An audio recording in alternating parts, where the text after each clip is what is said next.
Super Swing Tuesdays here at Brix in Belleville, New Jersey. What's going on? Kristen! How much? Bam! Alright, so hope everyone had a good January. We still got a little more January left, but by the time we get this uploaded,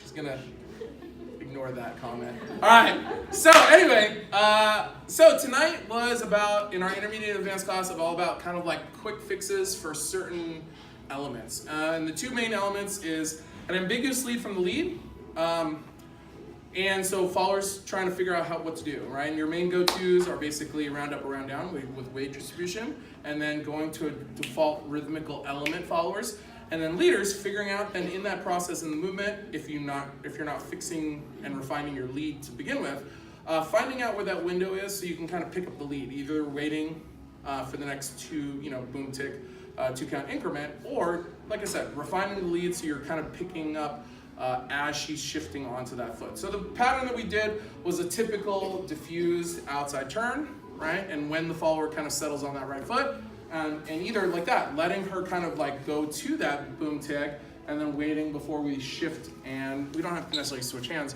but basically leading an outside turn. Or I have to just get better at refining my lead and picking up that window when I get her here and then leading before she can kind of fully commit to that foot. But in either case, followers looking to, choose the default of weight distribution and rhythmical timing.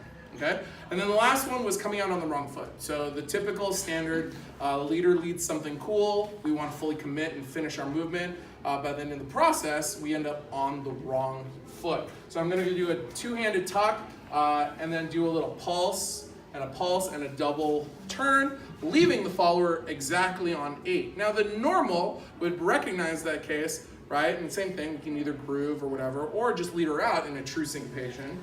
Right? But what happens is sometimes we're like, okay, we just want to get here, and then leaders don't think further than this, and we end up just doing a sugar push. So followers end up going, well, I'm on the wrong foot. What am I supposed to do with that? So this is where followers need to kind of practice it, if you haven't figured it out already, how to triple step so it fixes your footwork, and then continue like normal, which is your normal triple step. Now, if you happen to walk there, you'll understand you have to then kind of understand what count you're on and then continue to fix. But really we get here on 8, and it's again 1 and 2, 3 and 4, 5 and 6. Now if I've matched her, I might even have to do kind of the same if that's the case, right? But I'm gonna wait for her and listen to what she's doing, okay? But that triple step right at the beginning is kind of clutch and key. All right, thank you very much, good job, and I'll see you guys next week.